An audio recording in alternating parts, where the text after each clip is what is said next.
The All Smiling Faces podcast is now sponsored by TyreSpot, the Northeast's leading tyre supplier with branches across the region. TyreSpot don't just do tyres, they cover everything from servicing to wheel alignment. They can handle every aspect of your car's maintenance. For more information, visit tyrespot.co.uk. Enjoy the episode.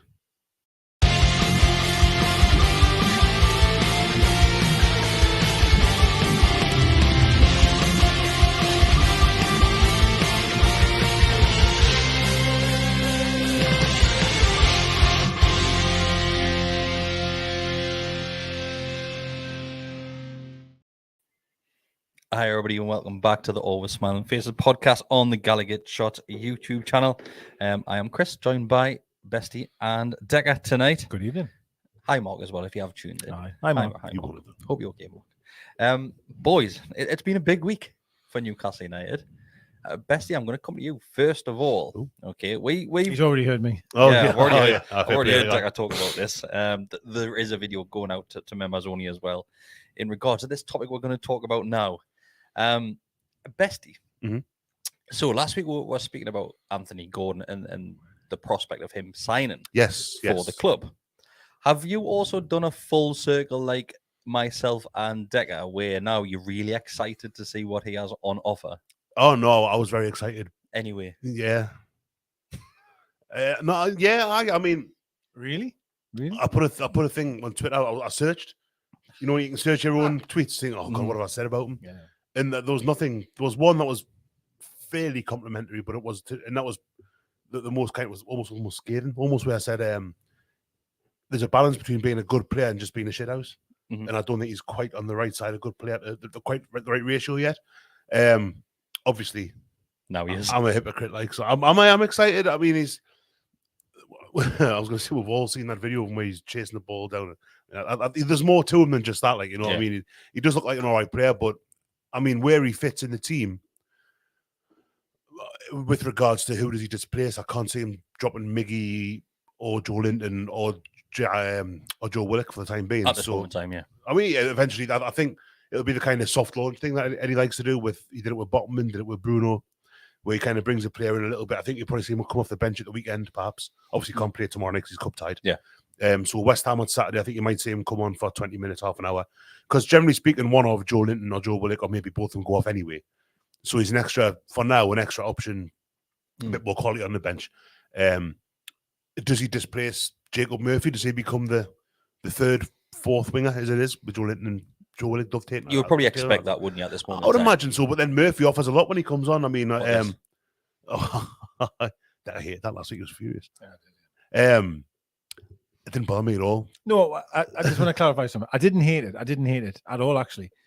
What I seem to hate, though, is afterwards that I found everything. I went on to social media. I didn't even know I'd won the game. I just see Murphy waving. Yeah. And I'm thinking, there's been 11 fucking players play for 90 minutes here. Sorry. Well, I mean, when Murphy comes on, you've seen what he offers. The goal against Fulham later on was Murphy chasing back the halfway line, winning the ball. But that's just an example of it, you know.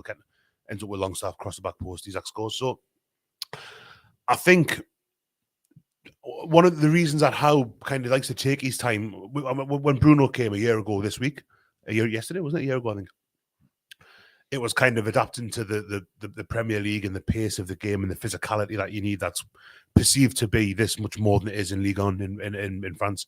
But Gordon won't need that because he's been in the Premier League for so many years with Everton. I mean, he's not an ancient player like that, but I think it'll be more the case of how getting him up to speed, because the training, when you see how much Newcastle's players run in a game, like Longstaff 13.5 kilometres, and it's all well and good being good in bursts, but you hear what the criticism of Everton's fans has been, which you've got to temper a little bit because they'll be bitter. I've seen us do it as well, where sort of players gone and we've gone, oh, well, you shite, really. And the stocks drop as soon as they leave your football club. It's not necessarily the case. So I think it'll take a little while maybe for him to get up to speed. He hasn't played for a little while either. He's not been selected by Everton for a few weeks. So, but to get back to your question, because I've just gone totally around the houses there. We're used to it, Besty. I know. It's been a few years now. Yeah, I am excited. I think he looks like the kind of player that I think Howe could get a lot out of.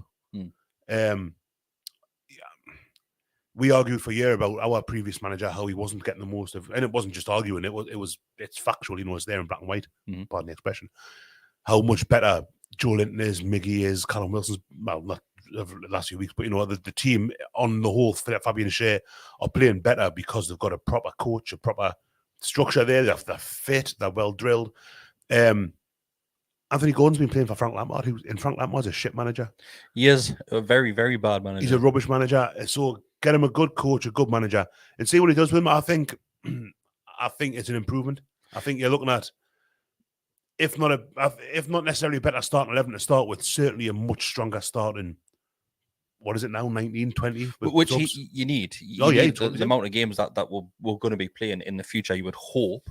Okay, I'm going to say hope, because that is the target overall, to get European football. Yep. That you need these sort of players in and around the team. And Deka, I'm thinking of a question I can ask you, which we haven't already covered in the earlier one, which we've done.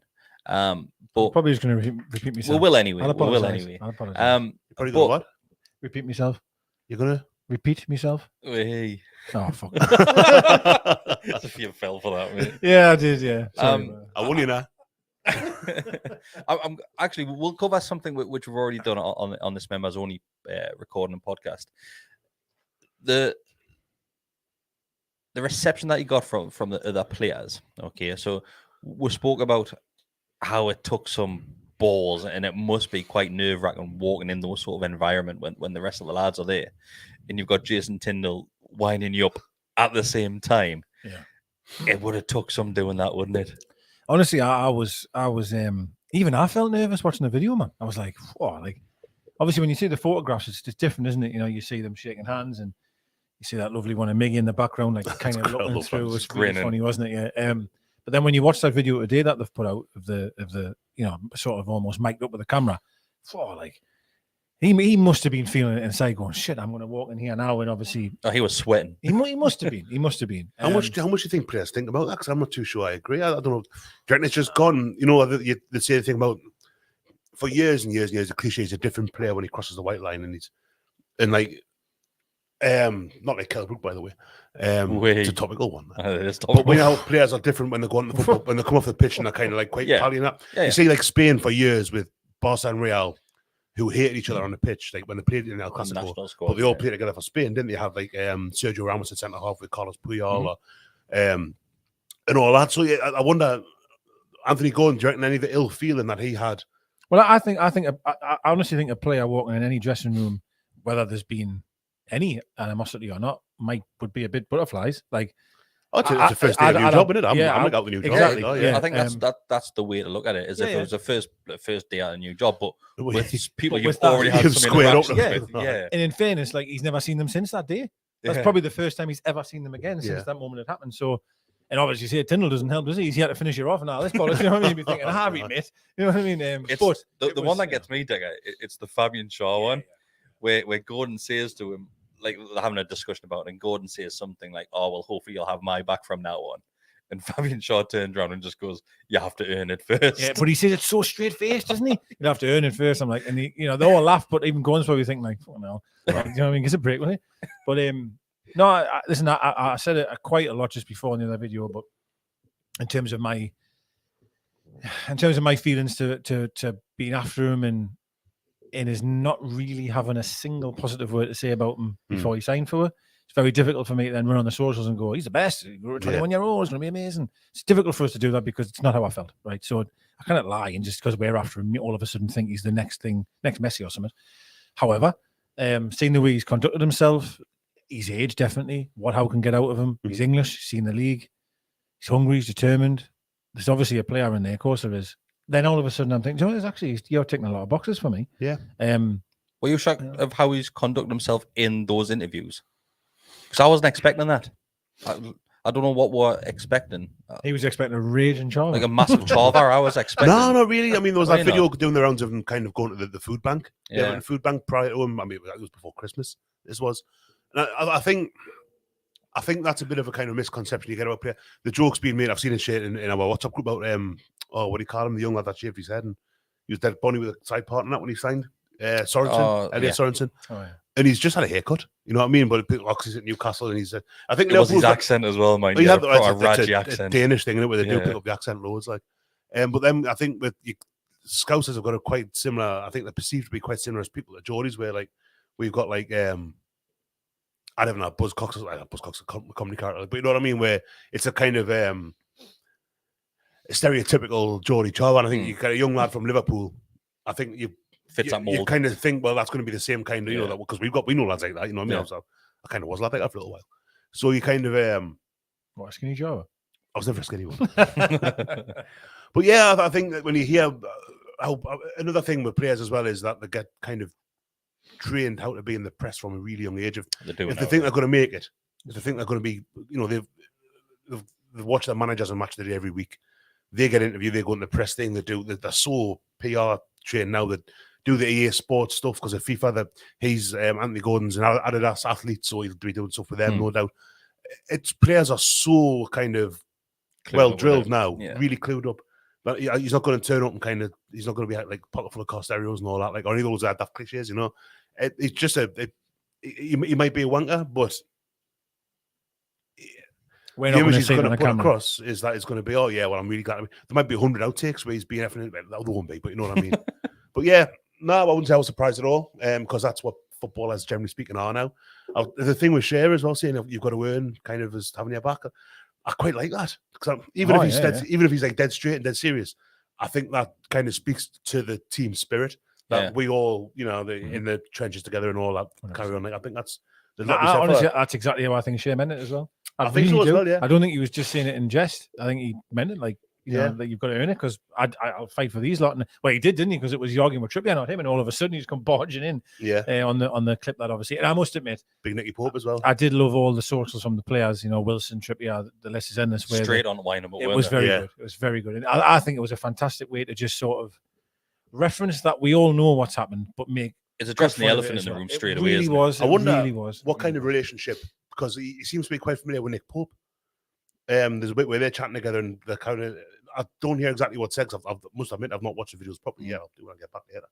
But it kind of feels as if him and Nick Pope have got a bit of familiarity there. So I don't know. Yeah, they're quite different ages, aren't it? Because Pope's in his early 30s, so it's like 10 years difference. So it's not as if they'd been on the youth team at such and such together.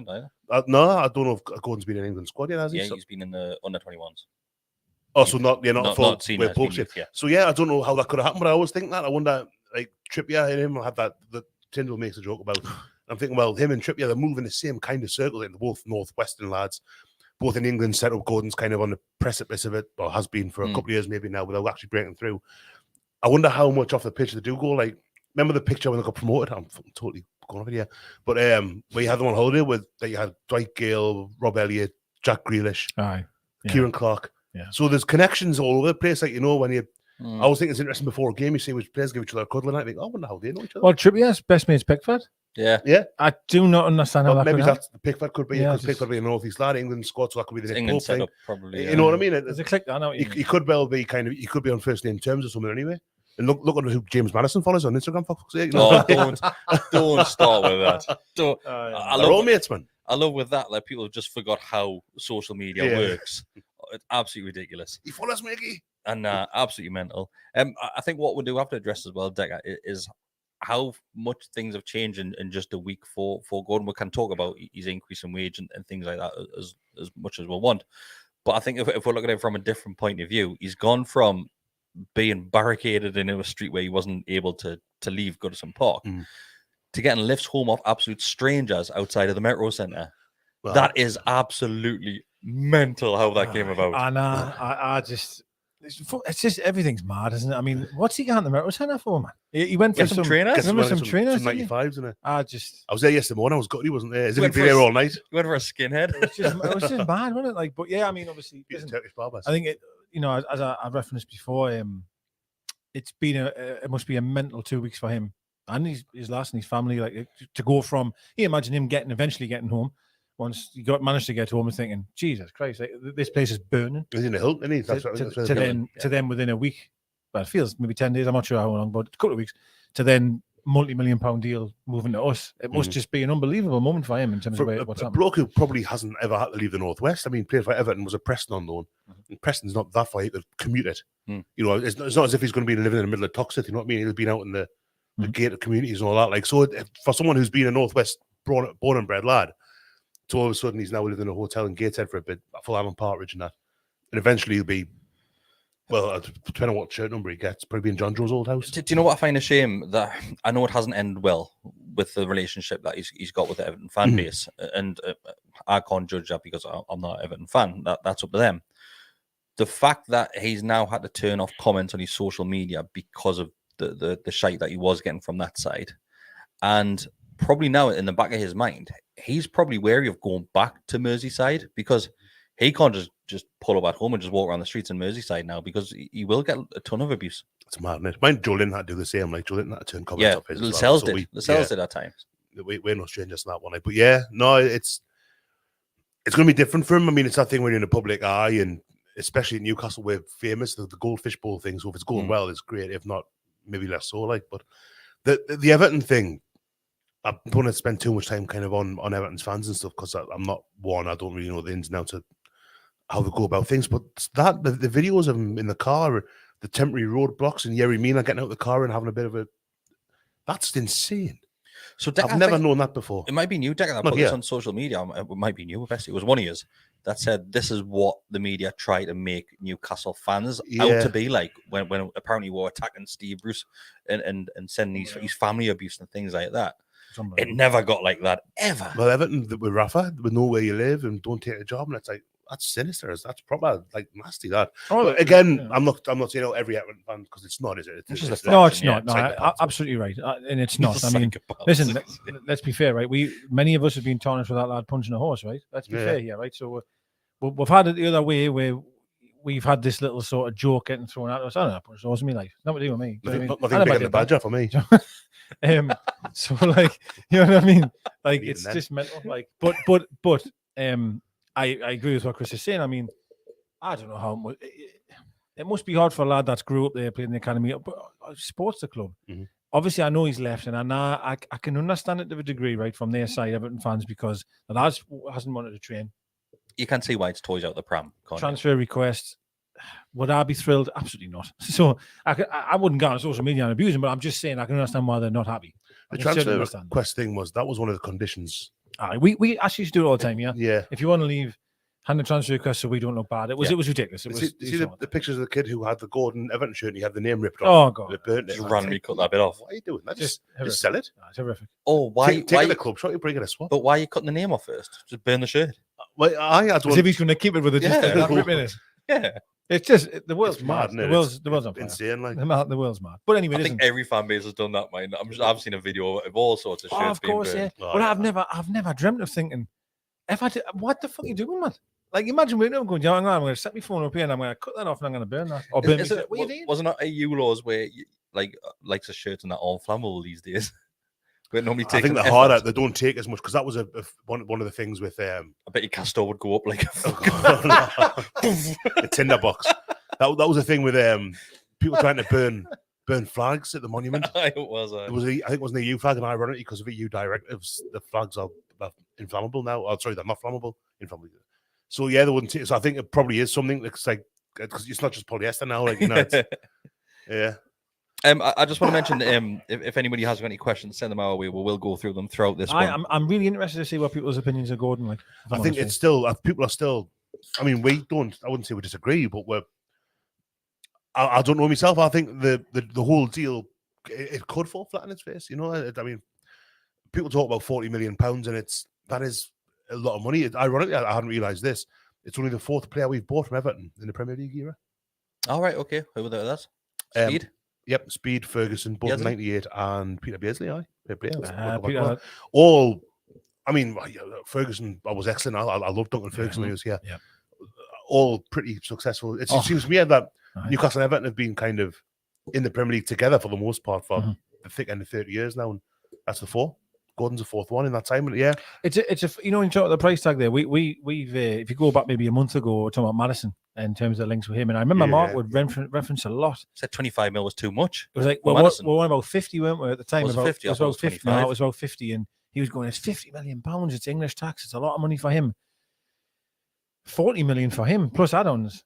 Listen, yeah, I'm it's not. I think the problem is with me a little bit is I sometimes look at a figure and I look too much at the here and now of what he's done and what he, and I'm not looking at the longevity of what could happen in 10 years from now, what he's achieved.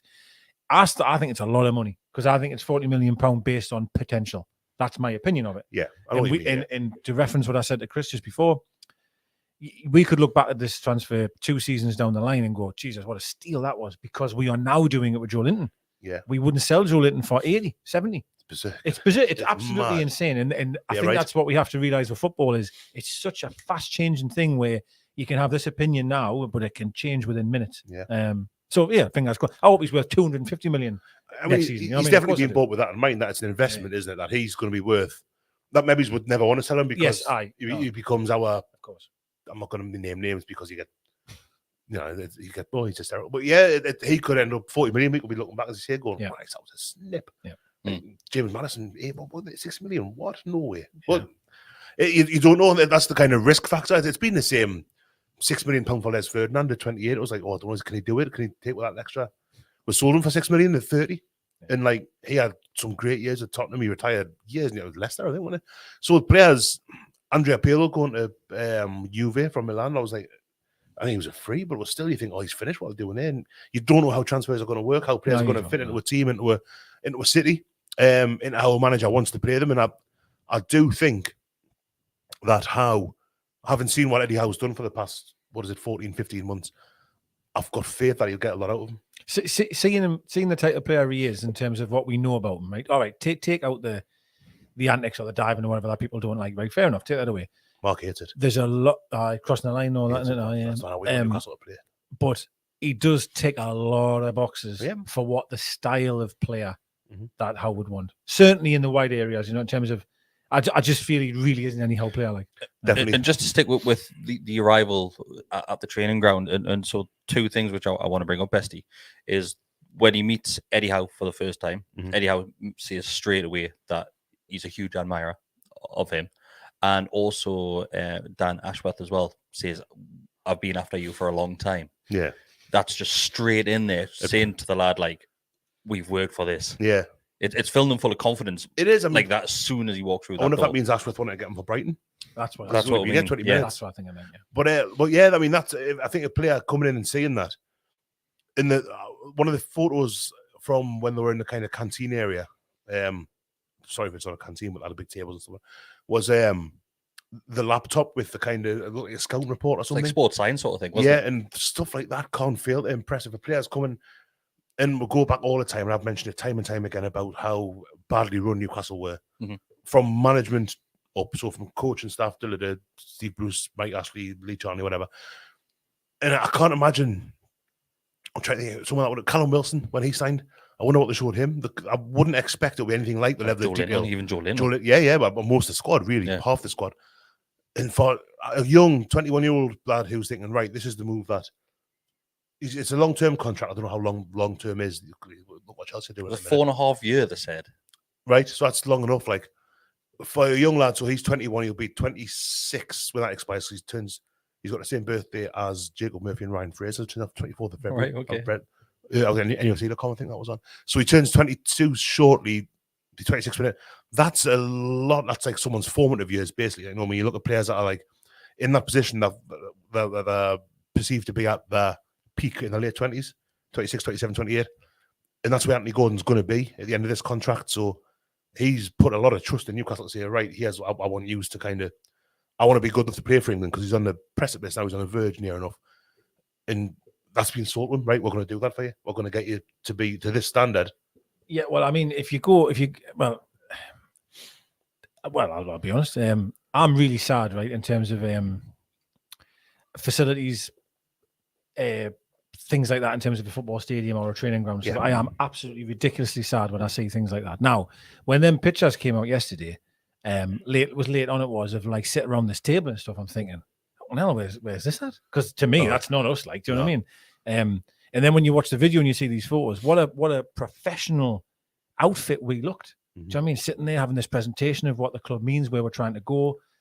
Oh, I got more of a buzz out of that than signing him. I swear to you, I sound daft, but like I just really sat back and thought, how professional we look now. It just seems such. I think that's difference. the first little glimpse that we've seen as I well. think so, Yeah, I think it is. Yeah, but you're not alone there, Jack. I mean, how many times when the takeover happened, how many times did you hear people say, "God, they're going to turn up a training ground and just turn their heels and go"? Yeah. Want to see what it's really like? Do you know what it looked like? It looked a bit like the IKEA kitchen showrooms. I'm sick of the sight of those things. That's what it looked like, and they always look lush. Oh, they do Well, look hey, like that. I've referenced this before. I went to Spurs Stadium and I did the tour there when I went down for work.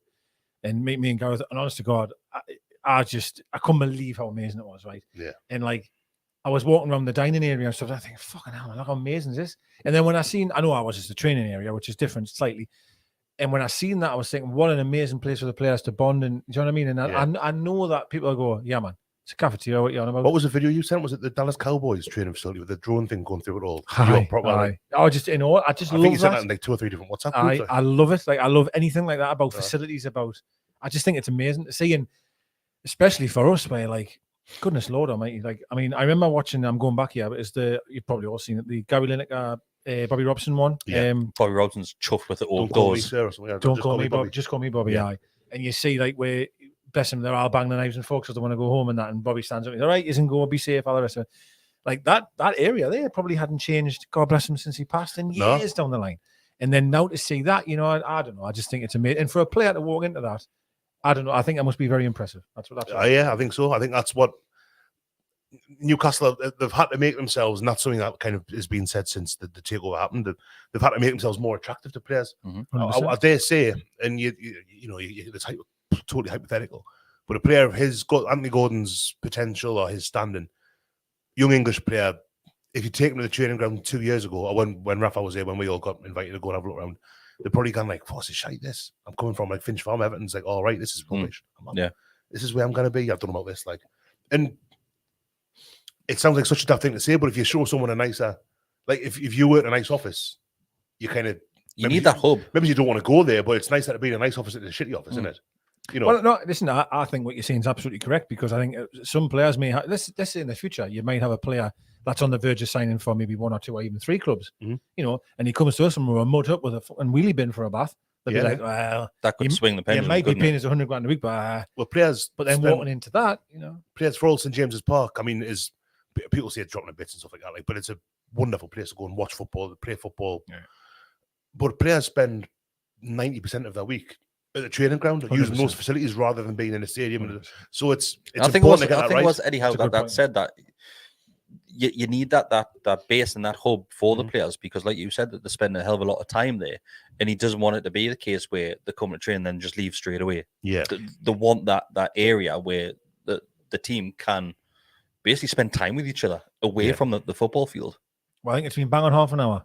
It was Rafa that originally was it Rafa? Yeah. Okay. When he turned up, he didn't like the training ground at all, and he tried to knock down walls, even paint walls differently, because he wanted the players to stay back afterwards and sort of bond and play table tennis together and stuff like that. Where he said before, it was too compact, it was too small, and the players couldn't wait to get home. Yeah, and he referenced that all them times ago. I remember. And obviously, of course, we've got the financial backing now to do that. But to go back to me, the actual point I was trying to make was, I thought it was lovely to see for the first time them pictures. I've seen them thinking, Jesus Lord, like, where's he? Do you know what I mean? That's the effort that they've put in, and it's Graham Dougal that says this. That basically, in a nutshell, he's saying we'll have to remember that that's just a temporary fix as well. Yeah, that's right. Yeah. So they've put that much effort in. How like nice that looks. It did look, like you said, that it looked very professional about what we're doing. But that's just a very small thing which they've done. God knows what the next step will be in regards to this new training facility. They'll never leave. They'll move in there. I wonder if they're going to keep that on long term. If they're going to give it to women or something like that. Or you would have thought so. I'd like to think so, because that's. I mean, we're sitting here kind of saying, "Oh, the standard so much better" and stuff like that. Like, if the lasses that the series will get them into WSL, and if that's, I mean, if it's good enough for them, do it. You know what I mean? It's could he? Nah, because a little stadium there, they probably not like, but. Thinking out loud. Never mind. Nice. Good. Move on. You couldn't. One of the things I did want to mention, I will go through some of the questions in a minute and a few of the donations, is that I'm not sure if he has watched the Sean Longstaff interview as well, which was on YouTube, which was basically a preview of tomorrow's game against Southampton and how big of a moment it is for the club and things like that. And Sean Longstaff spent a good 15 minutes talking about his new cat. Oh, ironically, that's what has happened here. Not sure Longstaff's cat.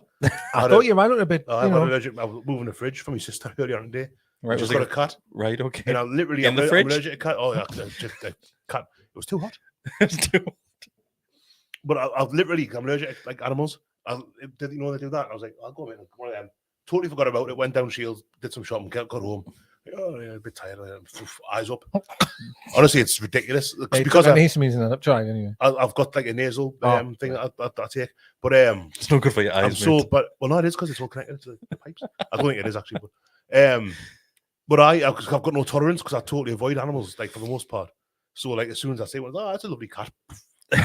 So I've got a bone to pick with Sean Longstaff. Like, so what was he on about his cat for? He's got a new cat and basically saying that it's quite a good luck charm because since he's had the cat, we're yet to lose a game. Oh, really? Also says that he's yet to keep a shot under the bar as well. Yeah, that's what he says. To be fair, I did heard that he had said, "Listen, I'm well aware I'm missing chances." Yeah. Like, you know, how can to be fair, he's brutally honest with it. He starts talking about that, how he has Alan Shearer's mobile number as well, and he says that it's nice that he's just a phone call away because maybe I do need some help. And he says he also laughs and jokes saying that when he was coming through the youth setup, one of his main attributes was how well he could hit a ball. Him and Matty can both strike the ball. And he went, it's just quite unreal now that I cannot buy a goal. I wonder what it is because I remember when he came into the team. He was like, he hit one at Ewood Park. I forget what it is. Like, did he score? He scored a cup, and I thought, he's going to hit him. He was only a 20-21 at the time. But ironically, I thought he was more effective in a game when he was playing higher up. I'm talking like a number 10 almost, you know, and he was getting shots off and what have you. Now, as he's referenced. But listen, perhaps it's just a run of form in that regard, you know, in terms of the finishing article. I mean, I always, to be fair, the chance for me, you know, that one against Leicester at home in the opening minute of the cup. Early on, Lord, he couldn't wish for a better chance, and he scuffed that one as well. There's other ones that are just going over the Gallowgate. I wonder if he's just like pinging them in for fun and training. Probably is, and then kind of for some reason he kind of hints that maybe he's overthinking it too much, and all that he needs to focus on is hitting the target, and that's it. Like McGee, that's kind of that. Yeah, he's saying that 9 out of 10 times it'll probably end up in a goal if I just hit the target. Yeah. So maybe he's trying a bit too hard. Well, that was Shearer's thing, wasn't it? Ironically talking about having Shearer's number, Shearer always used to say like it was no great secret. I just hit the ball towards the goal hard. Yeah. It goes in quite often. That was it. Confidence is huge as well, isn't it? Probably now someone will roll the ball back to my edge of the box. He's thinking, "Holy shit!" Because he knows where it's gone. Well, that was always like I remember. Cisse was a wonderful natural finisher, but if you had to think about it, good God! Oh yeah, give him time. Any goal he wanted. That's the one. Yeah. Time he was in trouble. He was. God, I love him. He says Longstaff also goes on and says that you would be more concerned if the team weren't winning and scoring. If those chances were basically solely landing him and nobody else was there to win the game. I like Longstaff. It's really good. It's good. It's quite a laid back. It sounds like he's talking about his cat. It's also a black cat, and I was thinking there was going to be a reference towards Sunderland there, but it wasn't mentioned at all. No, wasn't there?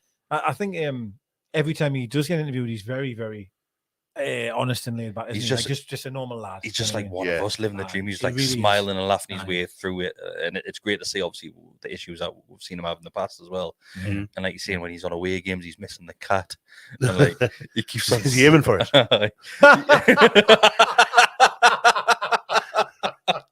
Sorry, Sean. He's saying that he keeps on sending photos to, I think it's Dan Byrne and Nick Pope. I think they're getting sick of us because I keep sending them photos of the cat and that. You see the pictures when he also says that it's nice having something to look forward to when going home now. Bless him. If he had, he's going to be devastated. I don't know. The photos of Gordon when he met they met like Dummett, Byrne, Longstaff, the Geordie lads all sitting together. The Geordie lads and Matt Ritchie. And like Dan Byrne's having his breakfast. Has he got a full English? No, I think it's like a pizza. It looks like omelette and some like beans, like tomatoes like and stuff. beans. But he's got his wash bag on the desk next to him. It looks like he's got a little toaster. And I probably got it in my head yesterday that Dan Byrne just walking around. Hold on, lads, a couple of rounds in. Just like at a moment's notice. Anybody got next to portable toaster? Hold on, lads. Brought his own Tommy sauce and that. Mighty White champion. I seen the bottle of Tommy on that. Was very. I saw that as well. Who was it who outlawed the tomato? Was it Italian? DeCanio. It was DeCanio, wasn't it? Yeah, it was DeCanio. Racist. Right. Moving on. Let's go through a couple of questions that have been sent in. This one is from Josh, which goes back to a bit about Gordon. He says, it's also a donation. Thanks very much, Cheers, Josh. He says, hi, lads. Hope you're well. Is it bad I feel underwhelmed with the signing of Gordon, considering where we were before the takeover? He said, I'll back him. However, does he offer more than Alan St. Maximum, for example? I'm not so sure from what I've seen. He also goes on and says, apologies if you've already covered this, but we'll touch on it again. Deka did mention that a lot of it is potential that we're all signing. Yeah, I think again over the days that's come and gone. Like my feelings towards it's moved and it's went back, and I'm going to be very honest. One of my first thoughts was Maxi. I was like, well, I'm a second you play left wing, and my mate does, and this better not put him even further down the pecking order. The poor lad can't get in now, you know. But then I had this thought process of, well, hang on a second, like it's all about getting a stronger squad, isn't it? That's surely what the game is here. Like over time, you know what I mean? So I had to get this thing out of my head of, you're bringing him in means you lose Maxi. No, what? No, why does it have to be that way? Like, have them all. Have him as well. Have him. You know what I mean? You don't have to get rid of people. And just to mention, Eddie Howe today in his press conference categorically said that Alan St. Maxim is going nowhere. Yeah, beautiful. John Gibson. I was listening to the Chronicles podcast on the drive-in, and John Gibson thinks, he said exactly that. Right? He means St. Maximin's going down the pecking order. He reckons he's be away in the summer. I personally think we're going to be in Europe next year unless it's catastrophe hits the second half of the season, which could happen. But it looks very likely that will be, if not the Champions League, then Europa League, even the Conference League. There's some European football. You need a squad for that. You need a squad for that. And for all we've got this far with the squad that we have, look at teams that have done all right in Europe. Fulham got the UEFA Cup final or the semi-final a few years ago, and they got relegated the same season. Yeah. West Ham this season really struggling with it. The problem is, and I've said this for years about certainly social media, right, and stuff like that, is where the second you sign a player, I always laugh when I see people put on there like, oh, this is the team then moving forward, and instantly that new player will be there. Yeah. No matter what. And I'm thinking, well, no, whoa. Like, it doesn't necessarily work that way. There was a few weeks ago, there was a game on. I can't remember what game it was. I apologize. But Man City was involved. I don't know who they're playing, right? And Man City's bench, I've never seen a bench like it. It had Grealish, it had Foden, it had the world on it, right? And Mahrez was playing out of his skin. And I'm thinking, how can Foden play when Mahrez is like that? And let's be fair, right? You zoom into one of them photographs of when Gordon's sitting watching the presentation. Amanda Staveley's line is, "We are ambitious as Man City and Paris Saint-Germain." Now, if that's what it said as quotes at the top. Now, if you're wanting to get to that level, we need Gordon, Maxi. We need quality players on the bench. We can't be sitting waiting for Fraser to get fit. You know what I mean? Like the game, we have to evolve as a squad, and that means that. For me now, thinking about it logically, you keep them all. You keep Maxi, you keep Miggy, you keep as long as they're happy to stay. Then that's obviously. If we look at what's happened now with Shelvey, where Shelvey's requested to leave, apparently. Yeah, but true. But I think that's because he knows he's got 6 months left. He knows he's coming to the end of his career. Yeah. Whereas if you're signing 21-year-olds, Maxi's still only young, and you're offering Maxi before the takeover, before all that happened, right? Forget all that. I thought, shit, Maxi's going to leave because there'll be a team that'll be able to offer him European football. Yeah. We are now that club that is on the rise. We are the club that everybody wants to be. So for me, every player will be good. Do you know what it is, right? I may have to sit on the bench on Saturday against Bournemouth, but I'll play on Thursday or Wednesday against fucking Real Madrid. Well, Man City, getting carried away. But, that's the Man City thing. I mean, of course it is. It's a kind of almost like a cliche now that you take your life in your hands in a fantasy Premier League context, at least, by picking Man City players because of how much Pep Tink has and how much he rests players, and De Bruyne might not play against Arsenal 1 week because he's playing Barca in the Champions League, something like exactly. So. And that, I mean, we aren't there yet, obviously. No. Yeah, maybe we will be in a few years, who knows? But regardless, if we're in the UEFA Cup next or Europa League, I keep doing that, like 20 years. Europa League next season, we're playing against Real Betis, something that kind of standard of team. You need to have strength and depth. You need to have fresh lads. You need to be able to say to Maximin, right, you're not going to play tonight against Watford, against Arsenal, whoever, because you're playing midweek. You're going to come to Sevilla. Well, you imagine it. Again, I trying to think of it logically. I was eventually okay. We're saying Gordon, then you let Maxi go in the summer. I have no. You're just no further forward. It's strengthening. So yeah, for me. But because we're mentioning him there, Shelvey, I don't want to focus too much on Shelvey, but Besty, if you can sum up his time on Tyneside, it's been up and down, hasn't 7 years. That's a long. I was thinking about this last night. 7 years is like near enough half a career. Well, and I mean, he started young as well. He was 18, I think, when Liverpool got him from Charlton. But when he came through with Charlton, You could probably argue that he's probably played some of the best football of his career at Newcastle as well. I think so. It's weird. He's probably played some of the worst football of his career as well. There's been a few times when I've sat here and said, like, I don't want him here anymore. Like the stupid stuff he's done, red cards here and there, daft yellows, stuff that you've seen come and think, the racist thing with that Wolves player in the Championship. Stuff that you think, like, you've got to be better than this. How many chances do you want? Other times where he's been absolutely fantastic. Championship season for the most part, that Wolves thing notwithstanding. Stuff in the Premier League, that the goal he scored against Man City a few years ago. And then from the takeover, he's been apparently the perfect pro. He was a massive, massive part of staying up last season. Huge. Yeah. Injured a lot this season in this contract thing, the 2 more games before the automatic renewal thing is kind of the trigger. That's the one. That's kind of been on a lot of people's minds for the past couple of months where people have gone like, oh, that's I'm done. Like, I think overall, I'm really happy. Not that he's gone. I'm really happy that he was here and that the stuff that he's done. So I think he got some criticism for like his how he hangs himself almost. A weird thing to say, especially after what he put on Twitter a few years ago. Oh, when I know what you mean. Though. But how languid he looks like. Chris Waddle used to get abuse for it because he looks lazy, and it's just how he is. It's not. He's not lazy. He's just kind of. He mentioned that in the interview last season, wasn't it? That he mentioned that. And it's just how he kind of. It's his posture. Body, his posture. That's the one. But yeah, overall, it has had ups and downs. I think really highly of Jonjo Shelvey, and I'm kind of glad he's going to a Premier League club, and Forest have had I was listening yesterday. Forest have got one of the best records ever for a January. How big do you think their dressing room is?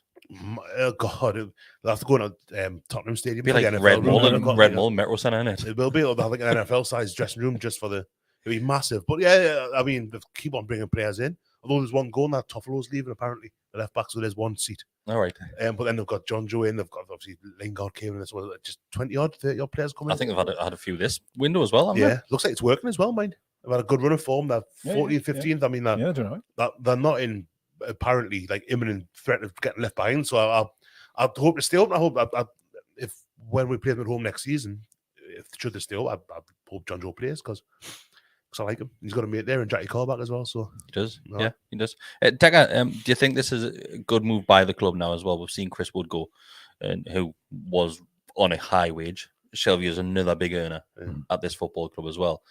This is something which I think Eddie Howe and Dan Ashworth have both hinted at, that we need to get rid of some players on these high wages where they're not really featuring. We've done it with Dwight Gale to a certain degree, and now with Jonjo Shelvey. It's the right time, isn't it? There's not many times in football, I don't think, where a parting of ways can come as nice as this moment, because you've got someone on a high wage who is coming to the end of his contract. We would like to get rid of him, but maybe many clubs won't pay his wage. We're not really going to get a fee for him. And all of a sudden, you've got a club that's coming who's a Premier League club, want him for a decent amount of money, willing to take him off the wage book.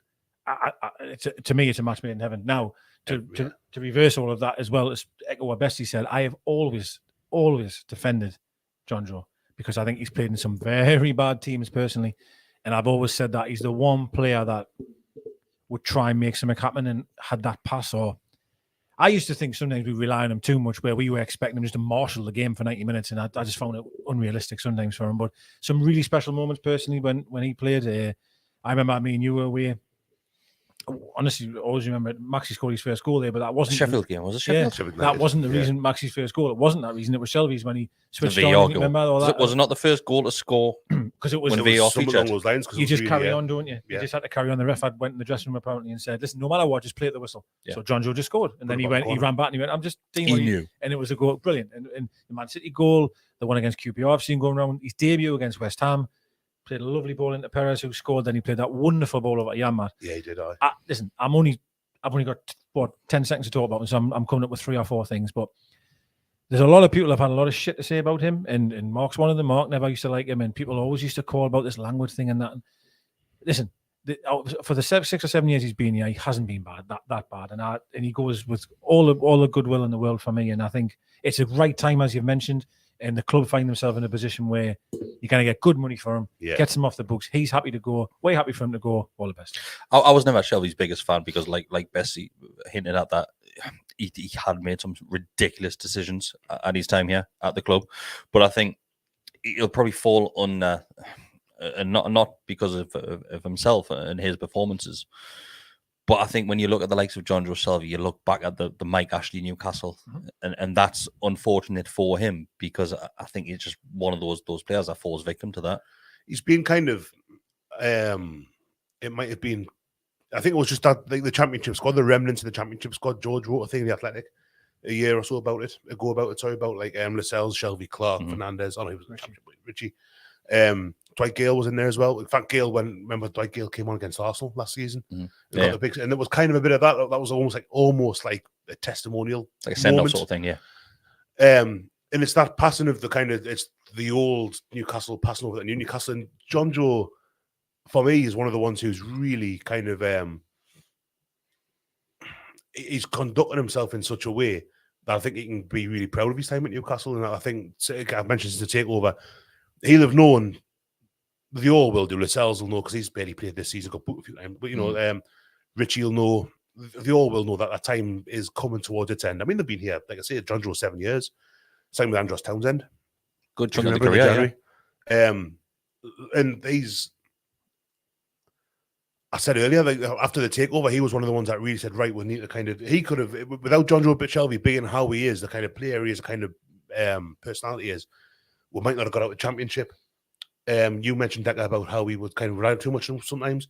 How many times in the championship you'd see the back four of the ball, Jonjo would drop back and he would start and goes off, he'd play the ball left, right, he'd do whatever. And since we came back up, he's been in the first team up until now. The whole time under Rafa, under Steve Bruce, he's been like a constant. There can't be many off the top of my head. Lascelles was until the takeover as well, maybe. But there's not many players that we've had since relegation. I mean, 2016. That are still or have been in the first team right the way through, and that are kind of that have passed it over, who have like done the shitty work for it and said, right, that's. I think Shelvey came out as well not long after the takeover and actually mentioned that, says that obviously he's just proud to be a part of Newcastle right now. Yeah, he did. He knew, didn't he? He said, I know.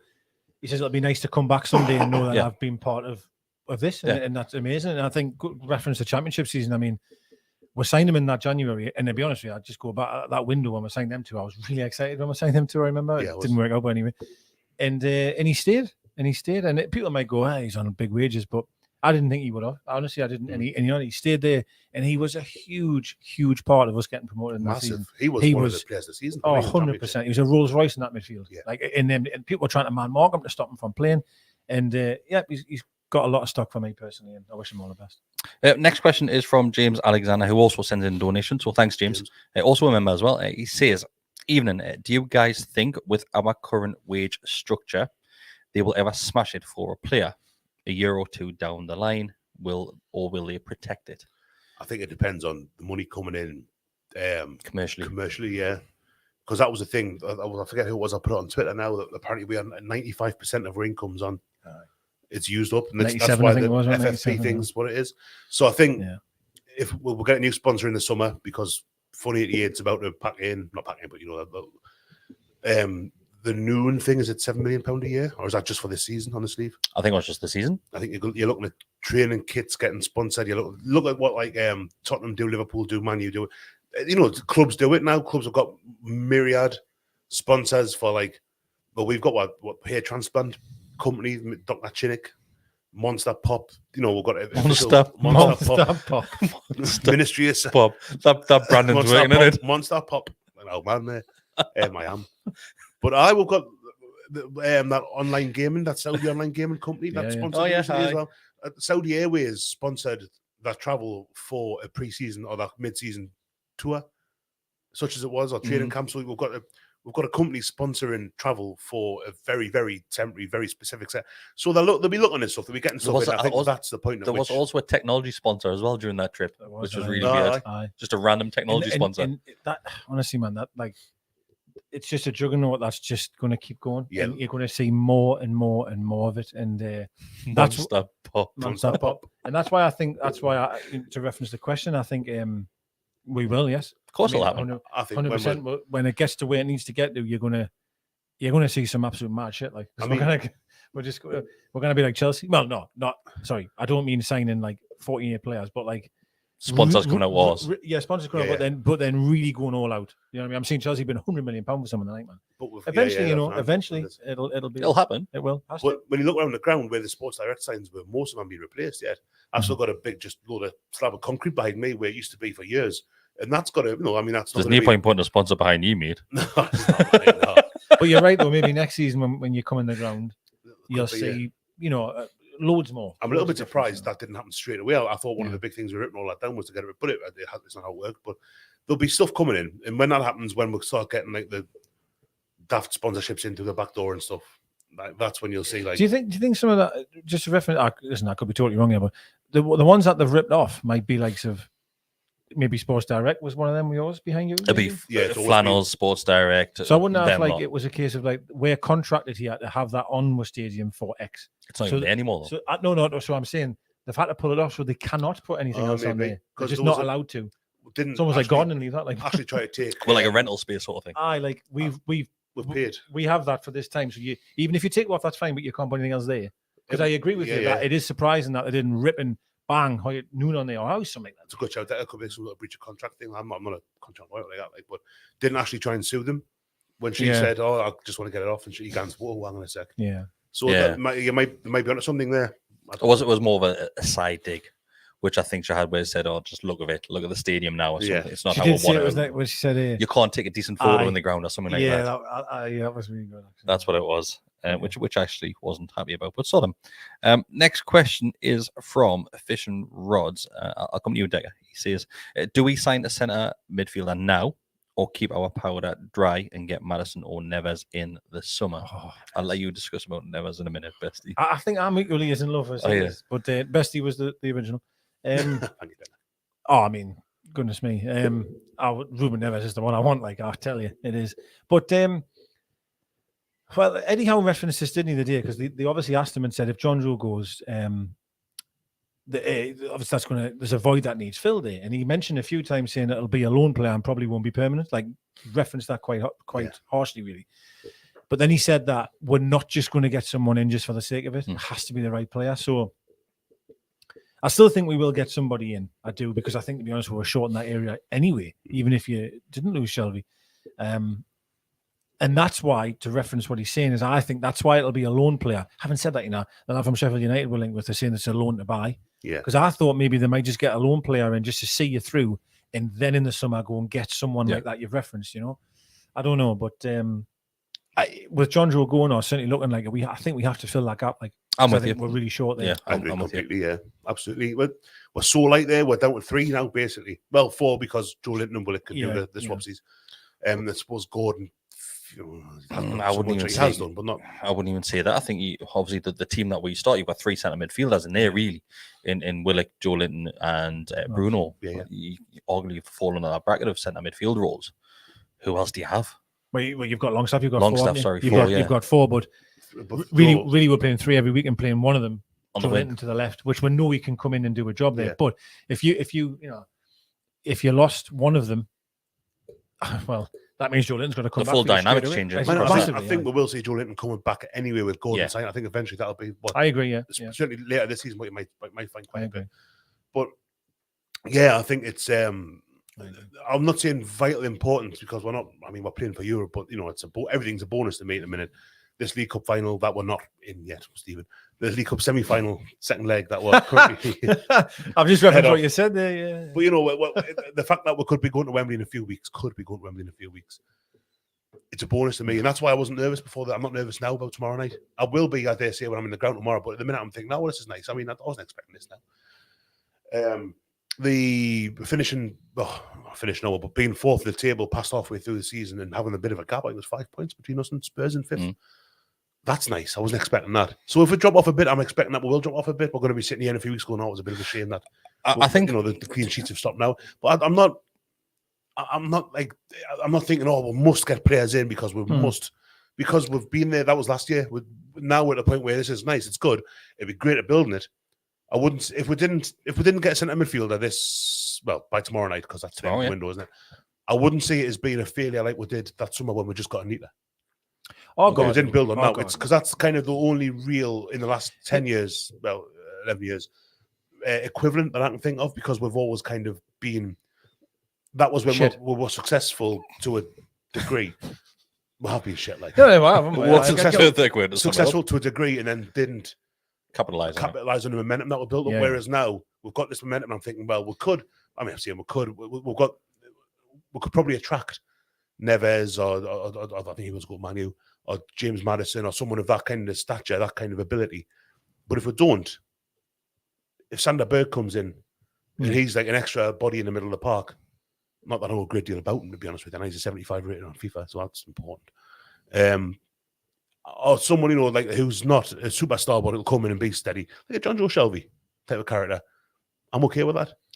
Do you know what's really interesting there? Because I remember it was a while ago, I'm going back over a year or whatever it was, and I remember referencing saying, we'll do this in the summer, blah, blah, blah. And I had always said that if we got to this stage now of being in the Champions League positions in the January windows here, I thought would go absolutely balls to the wall. I thought we would, yeah. I thought we would. And in fairness, right, okay, now people will reference here and go, well, Chelsea didn't care about it. I know we're using the financial fair play card a lot, and the club do, but then there's other people going, how the fuck Chelsea doing it? Listen, there probably is ways around it, right? There probably is. But to be fair to us, we have to just be clean, because there's already loads. I always feel that spotlight's on us. I think that is, I still think it is because of the takeover and all the rest of it. So I think, hey, if you're cutting your cloth accordingly and you're doing by the books, but just sorry to reference what I mentioned before, was when we were in, I thought when we're in these Champions League positions, we'll go balls to the wall in January to solidify the top four. And really, you're bringing in a lad with potential. It costs money, don't get us wrong. But we might be getting Ashby a right back for some cover and some lad from a championship. I know it's a little bit surprising in that regard. The Chelsea thing, mind, the one thing with Chelsea, I was reading today, someone worked it out. And apparently over the next 8 years, they're committed, because of the length of the contracts that are given out and the amortization, sorry, I can't say the word, amortization. They're committed to spending £25 or earmarking £25 million for every transfer window over the next 8 years. That's 16 transfer windows Chelsea have already spent £25 million off. So if this doesn't work for them, then where they go from there, I don't know. Huge risk. But it's because they're changing the FFP rules, aren't they? They're going from the 3-year out to the 5-year rolling that's right, thing. Yeah. So Chelsea are taking a massive risk. It doesn't work that. And this with Fernandez. Is it Enzo Fernandez? Hernandez. It's 100 million. 100 odd, yeah. That's it. I mean, I wouldn't want us to do that either, by the way, by any stretch of the imagination. But when you think of, and again, when you see people's opinions of when them bought the Saudis, there was this feeling of, oh, well, Madison for 50, he'll come tomorrow then, and we'll get him, and we'll get Neves. And do you understand what I mean? Not Mbappe. We all knew that was never going to happen. But I think some fans probably did think, well, we bought Kris for 25 million. That's just a here and now, that. We understand why, because we just are where we are. But a year on, we're getting a lad on loan from the Championship, apparently. And we're buying a right back from a £3 million right back from West Ham. I'm not complaining here. I am not complaining. I'm just saying, when I sit back and think about it, it is surprising.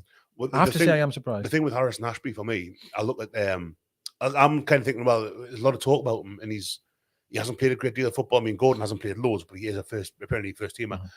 Ashby hasn't got that, but I just think about Brighton. And look at the players that they've brought through under Ashworth's kind of tutelage, under his kind of influence, thinking, oh, this could be and maybe I'm getting a bit daft for getting carried away with it. But I think, I wonder, they must have seen something in him to make them think, right? What a machine Brighton have been. I mean, even now, I know £70 million players. I think the way we have to look at it as well is that right now we can't attract these glamorous players. I'm going to put them and tag them as, because of the lack of European football. So maybe it is just a look at potential in players, and that Harrison Ashby, he's not costing a huge amount of money, is he? 3.5 million. Yeah, which is a drop in the ocean, really. It's nothing, which makes me wonder if it's as cheap as that, why are West Ham letting him go for that cheap? But then, as I go back to kind of the player power, I think he's hasn't got long left in his contract either, has he? I believe it's. I think it's literally like a year, or if not even that. But as much as I agree we haven't got European football now, well, I still say if you went knocking on the door of Neves and went, well, you're at Wolves, mate, who are not doing much at the moment, and look where we are now. And again, and I've said this before, and I'll say it again: sell them that dream of where we're going, which is what I feel. Look, what we've done with Gordon. We've said your future. We're asking you to commit. You know, I'm not saying the key parts of your career, because I appreciate you. But I think the difference with the likes of Gordon, with him being young, and he hasn't got that option available now of European football. Whereas, yes, with Bruno, it was the case where he was going to get European football. But now I think we're still in that awkward phase where this time next year, if we've got European football, we're probably laughing. We've probably got the choice of most players. I'd say so, especially with the Champions League, which is, you know, possible. Can we not just give them, you know, well, not the most attractive yet, give them all their own little personal toasters? I love people that have just tuned in just for like the last 10 minutes and be like, what's he talking about? I think, do you know as well, when you've got a framework that's working as well as it is, that you know what it is, they might, I'm not saying never, but they might not go away from that for a long time. Yeah, do you know what I mean? Like they might, because I'll reference Aubameyang for Chelsea. Absolute shambles of a player. Shambles of a player. And in fairness, right, he's probably a player that people thought, we need a striker. Aubameyang's going from Barca. You know what I mean? Let's go and get him. And the guy is a shambles. He just doesn't care. You can watch when you see him play. And maybe that this framework and the style of player that we're buying, we might never move from that. And we might look at these hungry players, I don't know what you want to say, but young, hungry players, up-and-coming players, rather than the name that everyone would know. Yeah, I think that's kind of other than Trippier. I give that. Trippier was like a figurehead. Like you've mentioned, though, we might be attracting the right character by doing it that way, rather than being like, I only want to play for Newcastle because they've got European football. I was reading a thing today. I think it was in the Telegraph. I think, or maybe yesterday, about how it's, for all it's perceived to be a big sports washing project, the Saudi investment fund and all that, it's not being run like one. It's not like on the face of it, it's not being Mbappe or we're going to go for Haaland. It's not, look at us, look at what we're doing. It's like we've signed, you mentioned last January, Deka, the Chris Wood, Dan Burn. No one, and I love Dan Burn, don't get us wrong, with all the respect in the world. No one, when they got took over, with the exception maybe Dan Burn, was going like, God, I hope they go for him from Brighton, that big lad, because, you know, no one was. People were looking at like, what a job he's done. He's high. What he's done. If I was had Dan Burn, it's a 4-rounder as well. It's a 4-rounder. Got to look like poaching things on the side. Imagine. But like Burn's been brilliant, and Burn for me's been kind of like almost the kind of, I don't know, probably Bruno after Trippier, but to have come in and people weren't kind of banging the door down saying, "We must get Dan Burn in," and now he wasn't even bought as a left back, and he's been playing left back now. He's dancing in the dressing room, having just scored a win on a League Cup. You know, he's like. I think looking at Dan Burn, I love him. Is basically epitomising the fan base right now as well. Yeah, I think you so. see how much he's enjoying his football, and he's living the moment with us. He's almost like a conduit. He's like our representative on the pitch. He's unreal. He is unreal. I love him. Honestly, I think he's brilliant. Literally from the minute he come in as well, like. He was just class, wasn't he? Immediately amazing. At centre half at that time. I remember his first game. I'm so used to watching defenders when the ball comes over the top, just kind of head it straight back where it's coming from, something like that. And Dan Burn with a touch, I think it was Villa at home. He just played the ball back over the striker's head, but to one of our lads, like 20 yards, just bang on your toe, and I was like, "Oh, hang on a second." He's canny. He's a footballer, this lad. Instead of, and again, I Lascelles and even Shea for all. Shea's a really good footballer. I don't know. We just weren't getting told, right? Try and keep the ball up was clear lines. Do you know what? That's interesting you say that. Sorry, I know we're rambling here a bit, but Shea mentioned that in his interview I seen on NUFC TV or YouTube, whatever it was, and he said that he didn't think his future would be here because the management didn't have any belief in how he wanted to play the game, which I think was on the floor and let me carry it out. And I was told to do other things that I didn't really want to do. But since the new management's come in, I'm encouraged to do exactly that. Yeah. And showing confidence in your players, isn't it? I mean, that let's be fair, right? God, if you watch Shea for 10 minutes, you know what he's part of his game is. Wonderful. He's a good footballer. Very good footballer. And that's something that gives me, going back to Anthony Gordon, something that makes me feel more confident is that they've done that diligence on him. When we signed Joe Linton, they'd watched him 24 times and tried to play him as a centre forward. When he clearly wasn't. Yeah. They're not making those mistakes now. The players that have brought in so far have unequivocally been a success. Even Chris Wood only scored 4 or 5 goals. And he kind of left. Some of the crowd didn't really care from some of them, thought he was all right. That's still a success to me. I think we would have found it a lot harder to stay up without Chris Wood. I agree with you, yeah. And Gordon, they'll have done that. When Dan Ashworth says, "I've been looking at you for a long time," he's put the hours in. You know, he's been looking at him. They'll get Steve Nixon involved, saying, "Right, I want everything on him." I've got faith in the recruitment. I've got faith in how the club's run. That I think it kind of goes back to what I was saying about Ashby earlier on as well. years to come, I think he could be a good player for it, just based on the fact that I've got a lot of faith in. And he's in learning. Ashworth. He's learning, by the way, from the best right back you could wish Apparently, in his position. You know, characteristically, like his footballing qualities are pretty similar. similar. To Trippier's as Yeah, well. I've read that as well. Yeah. But you're right. He's got. I mean, Yeah. when you look at how Trippier's been, Trippier was a captain before he walked on a pitch for Newcastle. Mm-hmm. And he's like, he's been captain all season because Lascelles is club captain, but he's been. He mentions this in his interview as well. Once he signed the extension on his contract, he mentions this quite a bit about that. Yes, he's wearing the captain's armband, but he keeps on saying Jam, as he calls him, is the captain of this football club. And he went, but there's a lot of leaders in this team. Yeah, and you need that. I've always said that you need. Going back to what he said to Gordon earlier on, you can't just have one person with an armband on. He's the absolute man. Like, there has to be successful. You've got to have multiple leaders. Of course you do, and that shows on the pitch, doesn't it? 100%. Totally. 100% it does. 100%. I've purposely not mentioned tomorrow's game for a reason. I was trying to keep everybody's nerves down because I bet you there's a lot of people watching this. I listen to this back who probably a bit. It is mad. We're in a cup semi-final. We're never talking. So I've done it on purpose for an hour and 5. I've done it on purpose because I didn't want to get people too hyped up for it. Newcastle as well. You know what I mean? We should be talking about nothing else. I didn't want to get people too hyped and too worked up and too nervous about it because it's a huge day for this football club tomorrow night. It's there's one foot in the door really to a cup final at Wembley, and we'll go in with a 1-0 lead into this one. So it's ours to lose really. So fingers crossed we'll do the job. I'm full of confidence. There is a match preview as well. If you want to go back and watch that, it is me, Scott, and Mark Corby who do the match preview this week. I'm going to end with a question from Mark as well. All right. Okay, and this could open up a can of worms. Okay, so I'm going to try and keep it quite short, this one.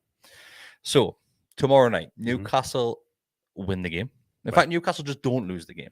So they're through. So they're through. We're into a final at Wembley. Mark, and I will put it on screen, has asked, if you were Jan in the ticket office and in the box office, how would you allocate the tickets for the final? Gentry's got final say. Imagine. I don't know. It's a whole thing about the loyalty point things. You've got to mention it on Twitter and you kind of get 100 different opinions. And there's not a totally fair way to do it. There's not a way that, not everyone's going to get a ticket that wants one. Do you give it to people who've got the most loyalty points, which is kind of the tried and tested method? I don't know how it works. I remember when you used to collect the tokens off the back of the program. My dad always said that was what it was. I never. Mark will remember. Hi. Hi, Mark. We'll do it all. Do you give it to people who've been through all the League Cup rounds? Because they've all been at home apart from the three ways you can look at it. Well, there's 4 really. You could basically just look at season ticket holders and ballot it. Similar to what they did with the Sheffield United game. Yeah. The COVID season, when there was 10,000 fans that I believe were allowed in. Something like that, yeah. Done that as a ballot. Because right now we know there's from the allocation we're going to, if we get there, the allocation that we'll get is probably going to be slightly less than the amount of season tickets that are currently there at St. James's Park. So the 4 ways is a ballot to season ticket holders, loyalty points, the same way what they're doing them to your average away game, but is Wembley classed as an away game because it's at a neutral ground? That's the argument there. Another option could be longevity, basically how long you've had your season ticket for, which really in that bracket, technically the longer you've had your season ticket, the more loyalty points you should have. I know there's an argument to that you might not go to away games. The next one could be cup purchases. Need a poo. so could be cup purchases. So your history of buying tickets in the cup. Well. Those are the 4 ways which you could do. So just reference again, sorry, about the season. So how many tickets do you think we're going to get? 90,000 season tickets. 90,000 seater. I think you're looking around about 32,000. How many season ticket holders have got? 35? I think there's around about that now, yeah. So I think, people are going to be disappointed. Not everyone's guaranteed. No, I think they've almost just they'll do an online queue that they've been doing, and it'll be season ticket holders only. In my opinion, season ticket holders only. You join the queue, 10 a.m. Good luck to you. 1 ticket each. 1 ticket each. And if there's 32,000 to go, all right, we've got 35,000, but it's just a potluck in terms of. I think it'll be the other way. I think they'll go loyalty points because that setup's already in place, and I think that's how they'll do it. That seems most likely to me as well, to be honest with you. It's hard. I've kind of read loads of loyalty point stuff online over the years, And Like, I have to find some loyalty points. you got a season ticket.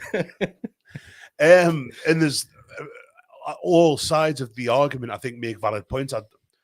I think you're in danger with loyalty points of making it a closed shop, and you're preventing young lads maybe from being able to get tickets who are just kind of like my boys. They're a long way away yet, but some kid who's like 15, 16, who's now starting to get an adult ticket, won't have a single loyalty point in their name, and how do they accumulate them to get? So there's an argument there, but then I think the current system with loyalty points, and bear in mind that obviously it works against me, as if it's not a hardship. I've got 14 loyalty points because markets tickets will go away. I used to at least.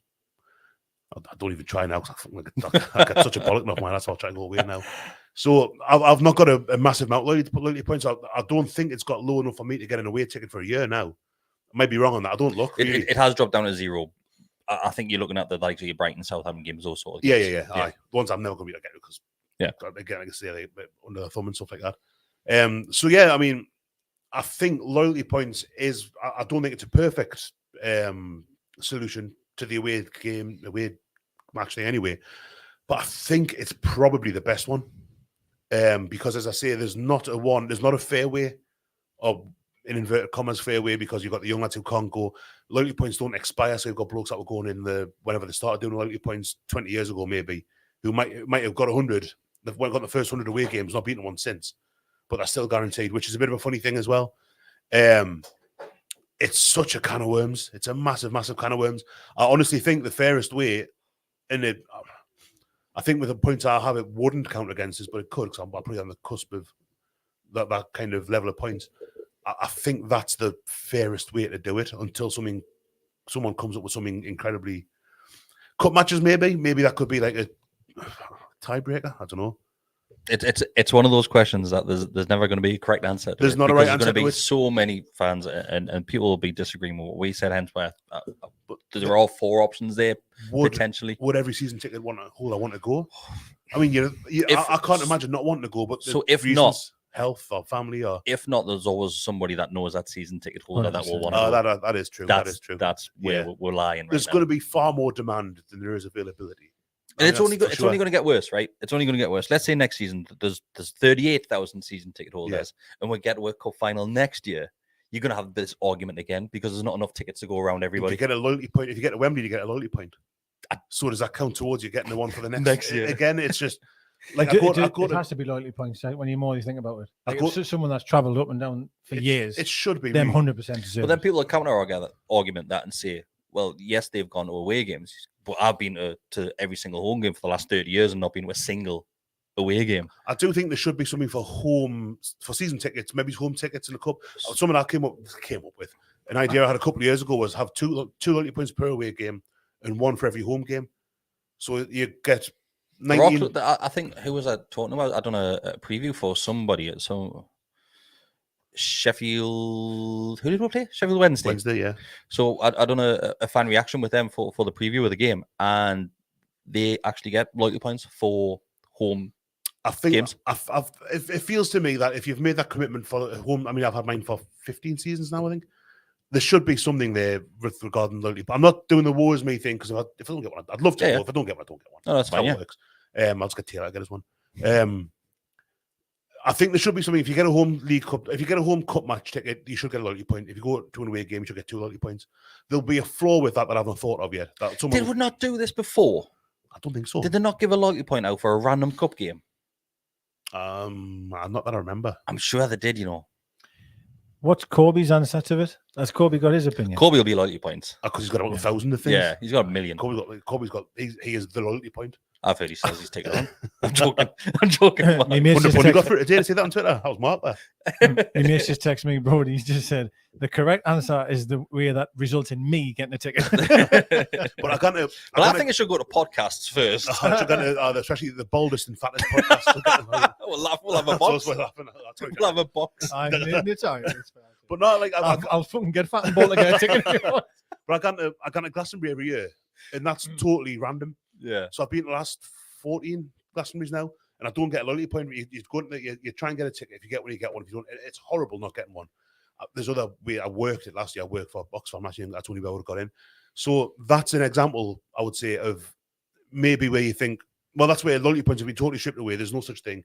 It's potluck. You go into a ballot. It's not even a ballot. You just go and try and get on a website. Yeah. And every year people whinge like fuck. Our website will set fire. I tend not to because I think I'm quite a pragmatic bloke and that. Like, but like people go mad every year, and it would be lovely to think, oh well, I've been to so many now, so we're going, oh, how best to get it there. But that's just not the reality of the situation. It's the same with loyalty points. Like people do. You see people who go to every away game. I know lads. Mark goes to a lot of away games. Yeah, we've got Davy Paul from Heaven. Paulie's at every, and that's just two examples. There's loads. Big Daz Curry, who goes all the time, goes every single away game. And you think, well, those lads should. Adam P. Just look at Adam P. Adam as well. There's hundreds and hundreds and hundreds of them, and they really should get something for that loyalty. And I know they get loyalty point, but they should probably get first refusal from me because they're the lads who have. I agree. Who have been to Cardiff away. You could potentially split it in two, where they can enter both pots as well. So a certain percentage of an allocation. I'm just using the final as an example. I know we're not there yet for people jumping in. You could split that to a certain percentage, saying, right, this pot's going on sale first. That's for those that have got X amount of loyalty points or more. The next pot, which is a smaller ballot, well, not a ballot, but a smaller pot of tickets, goes to season ticket holders. Then obviously they entered in both of them. Yeah, maybe. Again, there's no right or wrong. There's going to be more demand than there are for tickets for pretty much, I'd say, like, or 1 in 10 games might not. Maybe even less than that, to be honest with you. So there's not a fair way to do it. I'll still be there, Mortal. Yeah. Like, so just to wrap it up, I think no matter what happens with the ticketing, if we get there, no matter what happens, London, the capital, is going to be full of people. I'll be there. If I don't have a ticket, I'll be there. You will be there. On about how we're going to get there and stuff, all that carry on. I'll again listen to the Chronicle podcast before I came here. On the way here, they didn't have a team photo, the dressing room photo after the game last week because it's only halfway. It's half time. They haven't won the. Oh, of course, they haven't won the tie yet. Of course, yeah. So that's that for me is a little example of the mentality. And I think we haven't mentioned the team. I think we'll go with the same team as he has done for the last 5 years, whatever it is now. Because he trusts them, and these are the lads that have they've got the loyalty points. They've put the hard yards in. They've put they've got to the third in the league. They've got to the semi-final. I think he sticks with the same team and just. I think Howe will have like an online queue, like where he's just like all the lads sitting logging in home at like 10 o'clock. Joel Linton sitting there. Oh, fuck, I'm number 14. I'm not going to play. Anthony Gordon's here now as well. No, I think he'll stick with the same team. I think he did reference today that he's got some big decisions to make, and he said like. He basically referenced Maxi and Isak, isn't he? That they've made impressions when they've come on, and I've got a decision to make about certain positions. We all know which ones he means, but I'm probably with you, Bessie. You'll probably start the same team and maybe look for them to change the game if it's needed. You know what it is? Hopefully they don't have to come out and change any game. Hopefully we're 10-0 up. It's fine. I've not been to a semi-final since I'm starting to get excited. Oh, glory hunter, eh? 98. It's Sheffield United at Old Trafford. Oh, and Shearer scored. Gary Speed's header got parried by, I think it was Paddy Kenny in goal for. No, I wouldn't. He nearly got absolutely ruined Shearer on the line. Like he did well. He jumped high enough, but he thought that was last semi-final. I'm quite buzzing for that. Like. We'll end it there. If you do want to hear more about the loyalty points, no, not loyalty points. The match reactions. Sorry, the match previews. Like I said, there is one out on the channel already with me, Mark, and Scott as well. It goes on for around about half an hour, where we'll look at the potential of Isak and Alan St. Maximin come back into the team, or if it'll be the same starting 11 as what it was at St. Mary's. Excited, boys? I can't wait. The atmosphere is going to be, it's just going to be special. It really is. It's going to be amazing. I'm looking forward to seeing what the flags have got lined up. Their sleeves. Yeah. Thanks everybody who has joined us tonight. Thanks everybody who is listening or watching back as well. If you do just want to take a second, like the video as well. There's been almost 400 people watching this one throughout. So yeah, just like the video, subscribe if you want to. If you do want to become a member to get early access to certain videos and bonus videos like the one which we've mentioned at the start of this, with me and Deka talking about Anthony Gordon, you can do that. Become a member. It's $2.99 a month. You get access to the Telegram group as well. It's been a pleasure, and I shall see you tomorrow night. All right, the lads. Ta-ra.